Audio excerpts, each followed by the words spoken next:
Well, yes, but it's not as if GPs are forced to work between 8 o'clock and 6:30. This is just when the surgery can be open or is allowed to be open, or people might expect it to be open in case of emergencies or what have you. So, I mean, the reality is GPs on average are doing the equivalent of 3 days' work a week. It's become a majority part-time profession for various reasons. And I think you can take the GP side up to a point. I mean, clearly, if they were being forced to work between 8 and 6:30 every day, there would be pretty onerous working hours.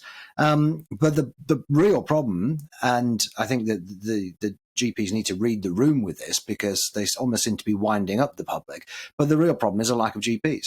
And that's exacerbated by the fact that so many are working part-time, which of course is their right. We can't force them to work full-time, but it means we need even more GPs to give people a decent service.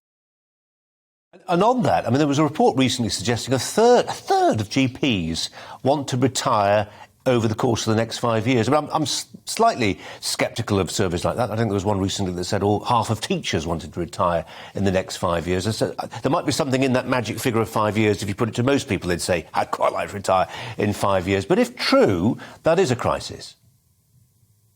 Yes, and GPs have been leaving anyway in large numbers. That's why there are so few of them. And it becomes a vicious circle because GPs, they have a lot of unnecessary paperwork. They're often acting below their pay grade, doing things that other medics could be doing, pharmacists, for example. So I do have a certain amount of sympathy. I mean, they're working in a very broken system. The NHS is an absolute train wreck at the moment, and arguably general practice is the worst part of it.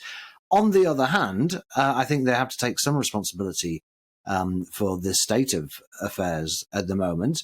Foreign visitors find it absolutely staggering that if you want a same-day appointment with a GP, you have to ring up at 8 o'clock in the morning, along with everybody else who's trying to ring up at 8 o'clock in the morning. It's nuts.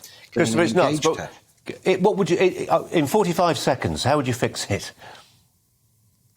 I think that the NHS needs to be split into 1,000 pieces, really. The GP surgeries are, of course, private, but they're private with one client. And the customer is not me, it's not you, it's not the patient. The client is effectively the NHS, and that's why they have so much bargaining power with the NHS. Nobody's happy with this system. The GPs don't like the system. The public don't like the system.